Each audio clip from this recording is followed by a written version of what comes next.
Enrika berjalan di dermaga pelabuhan Kumai, membawa koper kecil dan mandau yang terbungkus kain merah. Pandangannya tertuju pada kapal besar yang akan membawanya ke Pulau Jawa. Pelabuhan dipenuhi suara para pedagang, tawa anak-anak, dan deru mesin kapal. Namun perhatian orang-orang sesekali teralihkan pada Enrika yang mengenakan pakaian adat Dayak dengan bordir bunga mencolok. Seorang petugas pelabuhan mendekatinya dengan rasa ingin tahu dan bertanya, "Mau kemana Mbak?" Luar biasa pakaian adatnya. Enrika tersenyum dan menjawab dengan tenang, "Karawang, ada undangan acara kesenian dari pemerintah." Saat naik ke kapal, Enrika menatap lautan luas, memikirkan perjalanan panjangnya, sementara seorang ibu tua menatap heran mandau yang tergantung di pinggangnya. "Enduk, itu senjata ya, tidak berat bawanya."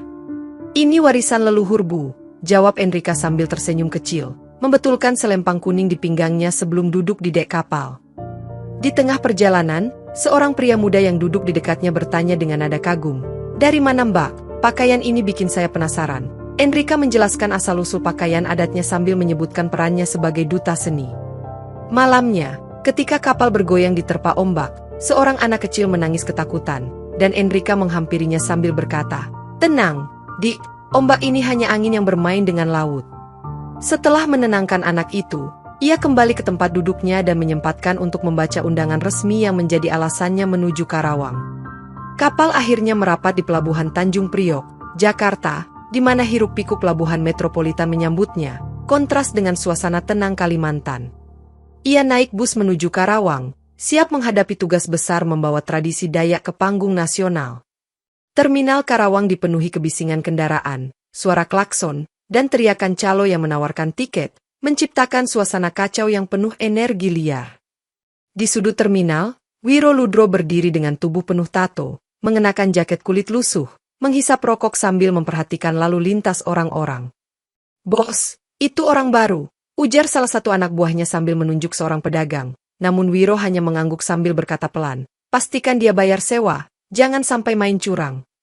Sambil mengamati preman-premannya bekerja, Wiro mendekati seorang sopir bus yang baru tiba dan berkata dengan nada intimidatif, "Jangan lupa setorannya naik minggu depan, atau bus ini nggak jalan lagi." Sopir itu mengangguk takut-takut, lalu buru-buru pergi. Sementara Wiro menyeringai puas sambil memukul ringan kap mesin bus. Di ruang terminal, suasana makin tegang ketika beberapa preman lain bermain judi di dekat warung makan, memandang tajam siapa saja yang berani mendekat. Kompol Dharma, seorang polisi dengan perut buncit dan wajah licik, mendekati Wiro sambil berkata, "Barang sudah aman, kalau bocor, kita sama-sama tenggelam." "Santai Pak," jawab Wiro sambil menyeringai, "terminal ini punya saya. Barang apapun yang masuk sini pasti selamat." Kompol Dharma tertawa kecil sambil merapikan seragamnya, lalu berbisik, "Pastikan si tamu dari Kalimantan itu dapat sambutan hangat." Wiro mengangguk sambil menyuruh salah satu anak buahnya mengawasi terminal lebih ketat, sementara pikirannya mulai menyusun rencana untuk menghadapi siapapun yang mengganggu wilayah kekuasaannya. Ketika Enrika turun dari bus di terminal Karawang, perhatian segera tertuju padanya karena pakaian adat Dayak yang mencolok dan cara berjalannya yang percaya diri. Seorang pria bertubuh besar dengan tato di lengannya mendekati Enrika sambil berkata dengan nada menggoda, "Wah, cantik sekali, mau kemana Mbak?" Enrika berhenti sejenak, menatap tajam pria itu, lalu menjawab singkat, "Bukan urusanmu." Pria itu tersenyum licik dan mencoba menyentuh bahunya, namun dalam hitungan detik, Enrika meraih tangan pria itu dan memuntirnya ke belakang. "Jangan coba-coba main tangan," ucap Enrika tegas, membuat beberapa orang di sekitar tertegun melihat keberaniannya. Wiro, yang sedang duduk di dekat pos terminal, melihat kejadian itu dan berkomentar pada anak buahnya, "Itu tamu kita ya, sepertinya menarik." Anak buahnya mengangguk sambil berkata pelan, "Iya, bos, dia bawa mandau, bukan orang sembarangan kayaknya." Sementara itu, Enrika melanjutkan langkahnya menuju ruang tunggu sambil sesekali menoleh untuk memastikan dirinya tidak diikuti. Di luar, Wiro menginstruksikan beberapa preman untuk terus mengawasi Enrika. "Jangan gegabah, kita lihat dulu siapa dia dan apa maunya." Enrika akhirnya duduk di bangku ruang tunggu, mencoba mengabaikan tatapan aneh orang-orang, namun merasa suasana semakin tegang. Malam di terminal Karawang semakin ramai dengan aktivitas. Namun Enrika merasakan tatapan mengintimidasi dari beberapa pria yang tampaknya preman. Ia memesan segelas teh hangat di sebuah warung kecil dan mendengar obrolan samar-samar dari meja sebelah tentang pemerintah dan kesenian. Seorang lelaki muda bernama Damar, yang bekerja membantu pengelolaan bus, mendekatinya sambil bertanya sopan. "Mbak mau kemana? Saya bisa bantu kalau butuh informasi." "Saya mau ke gedung pemerintah untuk acara seni," jawab Enrika singkat sambil tetap waspada, merasa ada sesuatu yang aneh dari tempat ini. Di luar, Wiro semakin penasaran dan mendekati Damar, menyuruhnya mencari tahu lebih banyak tentang wanita Dayak itu. "Bos, dia kayaknya tamu penting," bisik Damar, tapi Wiro menjawab dingin. "Saya nggak peduli, kalau dia ganggu, kita bereskan." Ketika Enrika berdiri untuk pergi, seorang preman sengaja menghadangnya dan berkata kasar, "Mbak, bayar tiket untuk lewat sini." Enrika menatap pria itu dengan tajam dan berkata pelan, "Saya tidak main-main, singkirkan dirimu sekarang." Pria itu tertawa. Tetapi sebelum dia bisa berbuat lebih, Enrika menarik mandau dari pinggangnya, membuat preman itu mundur dengan wajah ketakutan. Suasana hening sejenak sebelum preman-preman lain mulai berbisik, sementara Enrika berjalan menjauh dengan kepala tegak, meninggalkan ketegangan yang menggantung di udara. Di pagi hari, Enrika tiba di ruang tunggu dengan semangat, namun segera merasakan adanya mata-mata yang mengawasinya dari balik keramaian terminal. Saat ia sedang berbicara dengan panitia acara, seorang pria berpakaian rapi mendekatinya dan mencoba menawarkan bantuan, namun Enrika tetap waspada. Di luar, Wiro Ludro mengumpulkan anak buahnya, memberi perintah untuk meningkatkan pengawasan terhadap Enrika dan memastikan tidak ada yang membantu atau melindunginya. Enrika menyadari bahwa ada oknum yang mencoba mendekatinya dengan maksud tersembunyi, sehingga ia mulai menghindari interaksi yang tidak perlu. Di warung kopi dekat terminal, Enrika mendengar percakapan antara dua preman tentang rencana mereka untuk mengganggu acara seni, menambah kekhawatirannya. Saat sedang berjalan menuju lokasi acara, Enrika disergap oleh sekelompok preman yang mencoba mengintimidasi, namun ia berhasil meloloskan diri dengan cepat. Di balik layar, Damar mulai merasakan konflik batin antara loyalitasnya kepada Wiro dan rasa simpati terhadap Enrika yang begitu tegar. Enrika bertemu dengan tetua adat setempat yang memberinya nasihat untuk tetap waspada dan menggunakan kekuatan mandau dengan bijak. Malam hari, Enrika kembali ke kamar penginapannya dan menemukan pesan ancaman dari kelompok Wiro yang mengingatkan bahwa mereka tidak akan tinggal diam. Dengan tekad yang semakin kuat, Enrika memutuskan untuk mencari tahu lebih banyak tentang jaringan kriminal di terminal dan mencari sekutu yang dapat dipercaya. Wiro Ludro berkumpul dengan anak buahnya di ruang tersembunyi di belakang terminal, merencanakan langkah selanjutnya untuk menguasai Enrika dan acara seni. "Kita harus pastikan Enrika tidak akan bisa menggagalkan rencana kita," ujar Wiro dengan tegas sambil menatap peta terminal yang penuh dengan catatan. Kompol Dharma hadir membawa informasi terbaru tentang jadwal acara, menyarankan agar mereka menyerang pada malam hari saat pengamanan minim. "Jika kita bisa menculiknya, kita bisa menunjukkan kekuasaan kita kepada semua orang," tambah Dharma dengan senyum licik. Sementara itu, Enrika mengumpulkan informasi dari Damar yang mulai menunjukkan tanda-tanda perubahan hati dan menawarkan bantuan rahasia. Enrika dan Damar menyusun rencana untuk memperkuat pengamanan acara dengan bantuan komunitas lokal yang setia mendukungnya. Di sisi lain, Wiro mengatur perangkap di sekitar lokasi acara, memasang kamera tersembunyi dan titik pengamatan untuk memantau pergerakan Enrika. Ketegangan meningkat ketika salah satu anak buah Wiro curiga bahwa ada pengkhianat di antara mereka, menimbulkan suasana cemas di kelompok kriminal tersebut. Pada malam sebelum acara, Enrika dan Damar melakukan pengecekan terakhir, memastikan semua orang yang terlibat siap menghadapi kemungkinan serangan. Wiro dan Kompol Dharma menyiapkan kendaraan untuk operasi penculikan, memastikan semua alat dan senjata telah siap digunakan tanpa jejak. Malam acara dimulai dengan gemerlap lampu dan musik tradisional, menarik perhatian banyak pengunjung yang antusias. Enrika berdiri di panggung, mengenakan pakaian adat Dayak yang semakin memesona dengan bordir yang berkilauan di bawah cahaya lampu. Saat ia mulai menampilkan tarian tradisional, tiba-tiba suasana berubah ketika kelompok preman Wiro menyerbu masuk ke area acara. Para preman mulai menyerang dengan kekerasan, mencoba menculik Enrika di tengah kerumunan yang panik. Dengan insting yang tajam, Enrika menarik mandau dari pinggangnya dan menghadapi para preman dengan keberanian yang luar biasa. Ketika salah satu preman mendekat untuk menyerangnya, Enrika melompat ke samping dan menebas dengan cepat, membuat preman itu terjatuh tak berdaya. Keberanian Enrika menginspirasi hadirin untuk bangkit melawan preman, menciptakan kekacauan di antara kelompok kriminal tersebut. Di tengah pertempuran, Damar muncul dari kerumunan dengan bantuan beberapa warga, bersama-sama melawan para preman dengan semangat yang membara. Wiro, yang melihat situasi semakin tidak terkendali, memutuskan untuk menghadapi Enrika secara langsung, menantangnya dalam duel 1 lawan 1. Dengan ketangguhan dan kekuatan mistis dari Mandau, Enrika bersiap untuk pertempuran menentukan yang akan menentukan nasibnya dan Terminal Karawang. Setelah pertempuran awal, Enrika terluka ringan namun semangatnya tetap tinggi, mengetahui bahwa kekuatan Mandau masih dalam kendalinya. Di tengah kerusuhan, seorang tetua adat yang bijaksana mendekatinya dan berkata, "Mandau yang kau bawa bukan sekadar senjata, tetapi perwujudan roh leluhur kita." Tetua tersebut menjelaskan bahwa Mandau memiliki kekuatan untuk melindungi dan menguatkan pemiliknya, tetapi memerlukan hati yang murni dan tekad yang kuat. Enrika merasa terinspirasi oleh kata-kata tetua tersebut, menyadari bahwa tugasnya lebih besar dari sekadar melindungi acara seni.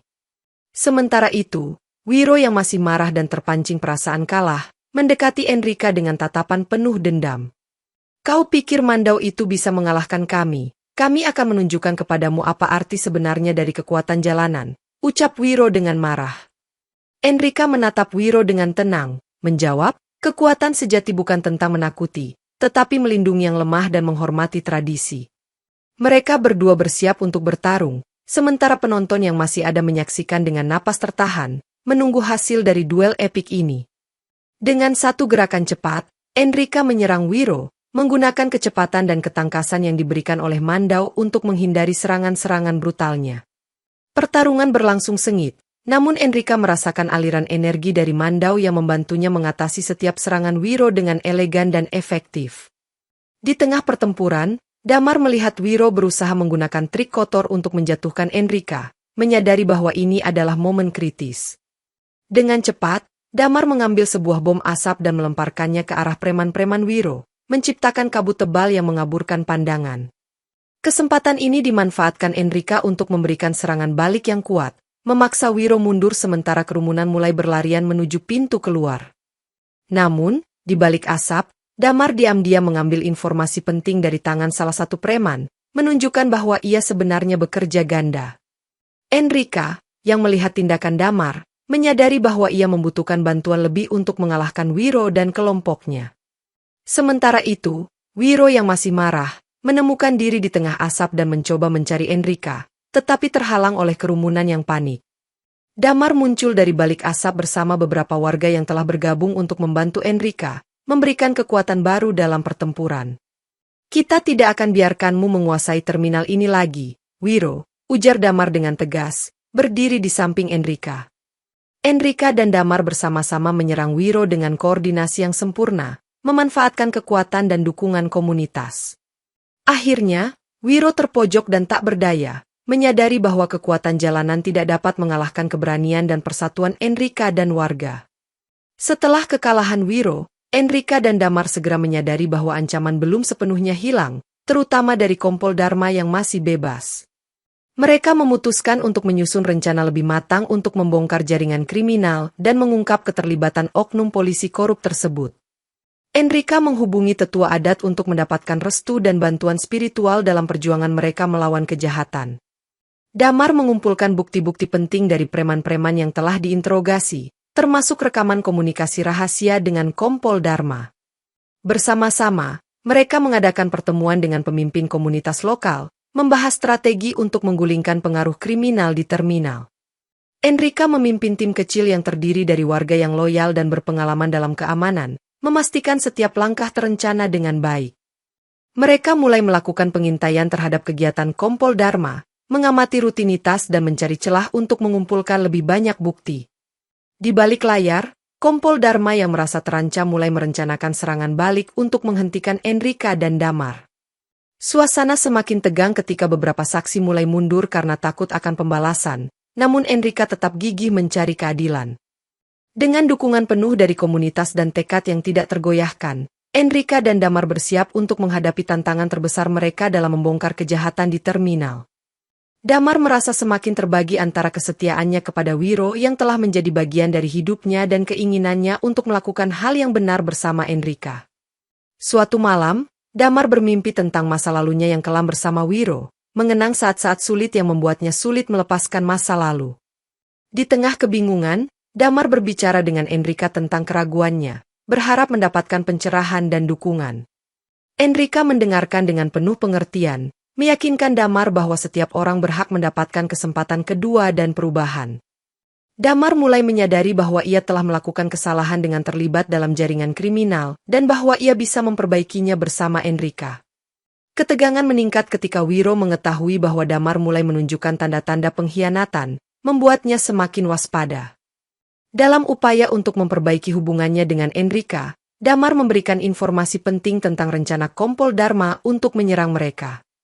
Enrika menghargai keberanian Damar untuk berubah, dan bersama-sama mereka memperkuat ikatan mereka dalam perjuangan melawan kejahatan. Damar mulai berperan aktif dalam mengumpulkan bukti dan mendukung strategi Enrika, membuktikan bahwa ia benar-benar berubah. Dengan konflik batin yang mulai teratasi, Damar menemukan kekuatan baru dalam persahabatan dan kemitraannya dengan Enrika, siap menghadapi apapun yang akan datang. Kompol Dharma yang mengetahui bahwa Enrika dan Damar semakin dekat dengan kebenaran, merencanakan serangan balasan yang brutal di tengah acara seni berikutnya. Enrika dan timnya mengetahui adanya ancaman melalui sumber terpercaya dan segera mempersiapkan diri untuk kemungkinan serangan. Pada malam acara, suasana penuh antisipasi dan kewaspadaan menyelimuti terminal, dengan pengamanan diperketat dan kamera pengawas diaktifkan.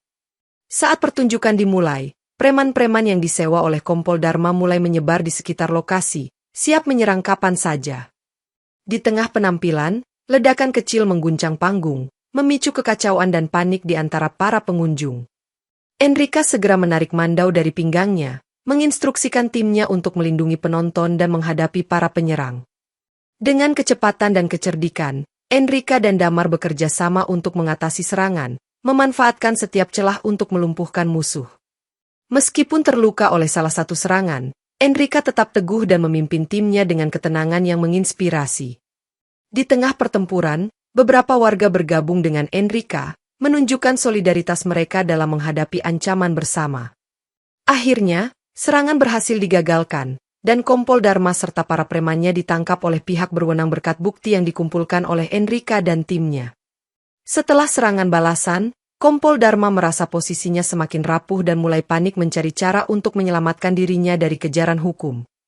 Enrika menggunakan momen ini untuk mengungkap keterlibatan Dharma dalam jaringan kriminal, mengumpulkan bukti yang tak terbantahkan dari rekaman dan dokumen yang ditemukan. Bersama dengan Damar, mereka mengorganisir konferensi pers untuk mengungkap skandal korupsi yang melibatkan Dharma, menarik perhatian media nasional. Kompol Dharma yang mengetahui rencana ini berusaha membungkam Enrika dengan ancaman dan upaya pemerasan, namun ia sudah memiliki dukungan kuat dari komunitas. Enrika tampil di depan publik dengan bukti-bukti yang telah dikumpulkannya, menjelaskan bagaimana Dharma dan Wiro telah menguasai terminal Karawang selama ini. Media memberitakan skandal ini secara luas, menekan pihak kepolisian untuk segera bertindak terhadap Dharma dan jaringan kriminalnya. Tekanan meningkat ketika beberapa saksi keberatan mulai memberikan kesaksian mereka, memperkuat kasus yang dibangun oleh Enrika. Kompol Dharma akhirnya tidak dapat lagi bersembunyi dan harus menghadapi proses hukum, sementara Wiro ditahan atas kejahatan yang telah dilakukannya. Di pengadilan, Enrika dan Damar memberikan kesaksian mereka, memastikan bahwa keadilan dapat ditegakkan dan terminal Karawang bebas dari korupsi. Dengan terungkapnya kebenaran, Enrika merayakan kemenangan bersama komunitas, mengetahui bahwa perjuangan mereka telah membawa perubahan positif. Setelah penangkapan Kompol Dharma dan Wiro, Enrika dan Damar menyadari bahwa mereka membutuhkan dukungan lebih untuk menjaga keamanan terminal Karawang. Mereka membentuk persekutuan baru dengan melibatkan pemimpin komunitas, pengusaha lokal, dan anggota polisi yang jujur untuk menjaga ketertiban. Enrika memimpin pelatihan keamanan untuk warga, mengajarkan teknik pertahanan diri dan pentingnya kerjasama dalam menghadapi ancaman. Damar, yang kini menjadi anggota terpercaya, bertanggung jawab mengelola informasi dan koordinasi antara berbagai kelompok dalam persekutuan. Bersama-sama, mereka mulai membersihkan terminal dari sisa-sisa kejahatan dan membangun sistem pengawasan yang efektif. Enrika juga menginisiasi program budaya dan seni untuk menguatkan identitas lokal dan menarik lebih banyak orang untuk terlibat dalam kegiatan positif. Konflik baru muncul ketika beberapa mantan preman yang ingin kembali ke kehidupan normal mencoba mencari tempat di persekutuan.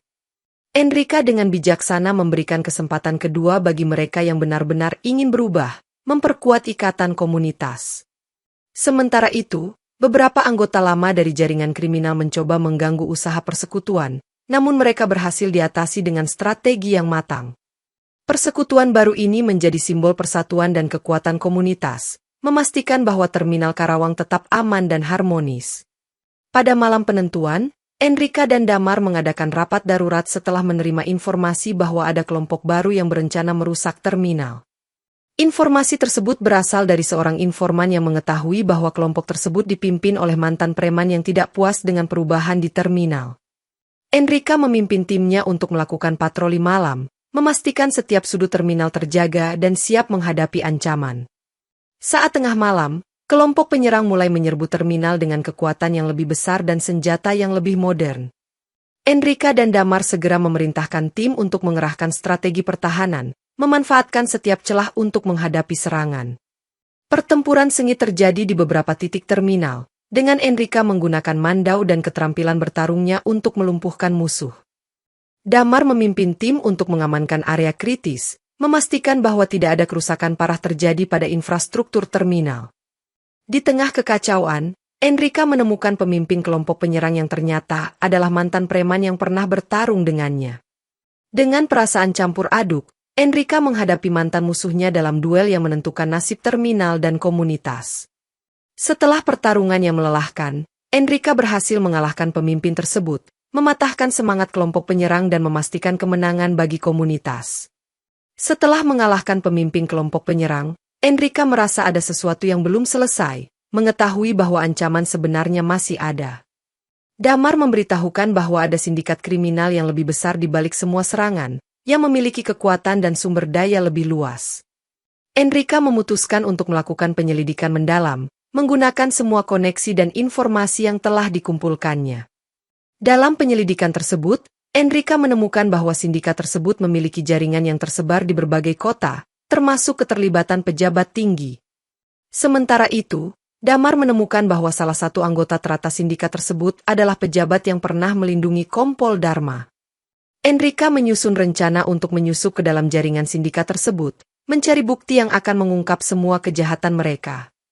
Dengan bantuan Damar dan timnya, Enrica berhasil mendapatkan akses ke pertemuan rahasia sindikat, merekam pembicaraan mereka yang mengerikan. Namun, saat hendak melarikan diri, Enrica dan Damar diserang oleh anggota sindikat yang mengetahui keberadaan mereka. Dalam kekacauan tersebut, Enrica menghadapi anggota sindikat terakhir dalam duel terakhir yang penuh ketegangan dan emosi.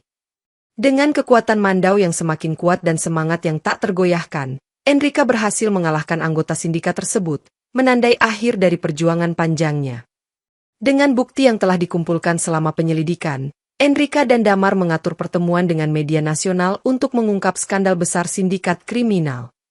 Mereka menyajikan rekaman dan dokumen yang membuktikan keterlibatan pejabat tinggi dan jaringan kejahatan yang telah lama beroperasi di bawah radar. Publikasi berita tersebut menyebabkan kehebohan di seluruh negeri, memaksa pihak berwenang untuk segera bertindak dan melakukan penyelidikan menyeluruh. Kompol Dharma yang masih bersembunyi akhirnya ditangkap setelah bukti yang tak terbantahkan menunjukkan keterlibatannya dalam kejahatan. Banyak pejabat yang korup terungkap dan diadili, membersihkan sistem dari akar kejahatan yang telah merusak integritasnya. Enrica dan Damar dipuji sebagai pahlawan oleh masyarakat dan media, menjadi simbol keberanian dan keadilan. Terminal Karawang yang sebelumnya penuh dengan korupsi dan kekerasan kini berubah menjadi pusat yang aman dan harmonis berkat upaya mereka. Komunitas lokal mulai bangkit kembali, dengan berbagai kegiatan positif dan program pemberdayaan yang didukung oleh persekutuan baru. Enrica merasa lega namun tetap waspada, mengetahui bahwa kejahatan bisa muncul kembali jika tidak terus dijaga. Dengan hati yang tenang, Enrica dan Damar merayakan keberhasilan mereka, menyadari bahwa kerja keras dan persatuan telah membawa perubahan besar bagi Terminal Karawang. Setelah pertempuran panjang dan konflik yang tak henti-hentinya, Enrica mulai mengalami luka fisik dan emosional yang dalam akibat perjuangannya. Di rumah sakit, Enrica dirawat oleh dokter dan dikelilingi oleh teman-teman dan keluarga yang mendukung pemulihannya. Damar selalu berada di sisinya, memberikan semangat dan bantuan dalam proses penyembuhan, menunjukkan betapa pentingnya hubungan mereka. Komunitas mengadakan upacara penghormatan untuk Enrica, mengakui pengorbanan dan keberaniannya dalam melindungi mereka dari kejahatan. Enrica merasa bersyukur atas dukungan yang diterimanya, namun juga merasakan beban tanggung jawab untuk terus menjaga kedamaian di terminal. Selama masa pemulihan, Enrica merenungkan perjalanan hidupnya dan bagaimana tradisi Dayak telah memberinya kekuatan dalam menghadapi tantangan. Damar, yang juga mengalami luka fisik ringan, mulai mengajarkan keterampilan baru kepada warga untuk memastikan bahwa mereka siap menghadapi ancaman di masa depan.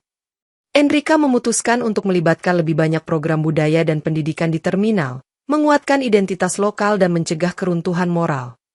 Hubungan antara Enrica dan Damar semakin erat, membentuk ikatan yang tak terpisahkan dalam membangun masa depan yang lebih baik. Dengan semangat yang dipulihkan dan luka yang mulai sembuh, Enrica kembali aktif memimpin komunitas, memastikan bahwa Terminal Karawang tetap menjadi tempat yang aman dan damai. Setelah menyelesaikan tugasnya di Terminal Karawang, Enrica merasakan panggilan untuk kembali ke Kalimantan dan memperkuat budaya serta tradisinya di tanah air sendiri. Damar mendukung keputusan Enrica, menawarkan bantuan untuk menjaga keamanan terminal jika suatu saat mereka membutuhkan bantuannya kembali. Dalam perpisahan yang hangat, Enrica berterima kasih kepada komunitas Karawang atas dukungan dan kepercayaan yang telah mereka berikan selama perjuangannya.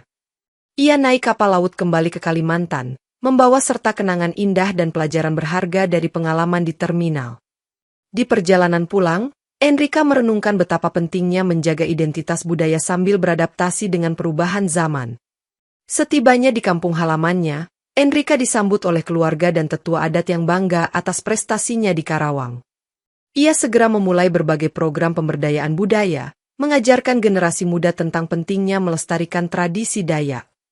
Enrica juga membantu membangun pusat seni dan budaya di kampungnya, menyediakan tempat bagi seniman lokal untuk mengekspresikan diri. Meskipun jauh dari Terminal Karawang, Enrica tetap menjaga komunikasi dengan Damar dan komunitas Karawang, menjalin hubungan yang erat di antara mereka. Dengan hati yang tenang dan semangat yang membara, Enrica melanjutkan perjuangannya untuk melindungi dan mempromosikan warisan budaya Dayak, menjadi inspirasi bagi banyak orang di seluruh Indonesia. Di Terminal Karawang, kisah Enrica menjadi legenda yang diceritakan dari generasi ke generasi, menggambarkan keberanian seorang gadis Dayak yang tak kenal takut. Masyarakat setempat mendirikan patung Enrica di tengah terminal sebagai penghormatan atas perjuangan dan pengorbanannya dalam melindungi komunitas. Cerita tentang duel heroik antara Enrica dan Wiro Ludro menjadi inspirasi bagi banyak orang untuk melawan ketidakadilan dan korupsi. Enrica dikenal sebagai simbol perpaduan antara tradisi dan modernitas, menunjukkan bahwa budaya dapat menjadi kekuatan dalam menghadapi tantangan zaman. Roh leluhur yang menghuni Mandau Enrica dipercaya tetap berjaga di terminal, memberikan perlindungan dan keberanian kepada mereka yang membutuhkannya.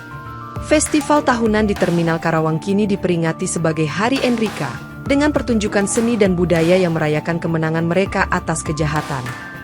Generasi muda tumbuh dengan cerita Enrica, menginspirasi mereka untuk menjaga warisan budaya dan berani berdiri melawan ketidakadilan. Enrica sendiri menjadi penghubung antara komunitas Kalimantan dan Karawang, memperkuat ikatan budaya dan kerjasama antar daerah. Meskipun telah kembali ke Kalimantan, Enrica terus melakukan perjalanan untuk menyebarkan pesan perdamaian dan keberanian, menjadi panutan di seluruh Indonesia. Legenda Enrica, sang pembela tradisi, tetap hidup dalam hati dan pikiran orang-orang, menandai awal dari babak baru di mana tradisi dan keberanian berdampingan untuk menciptakan masa depan yang lebih baik.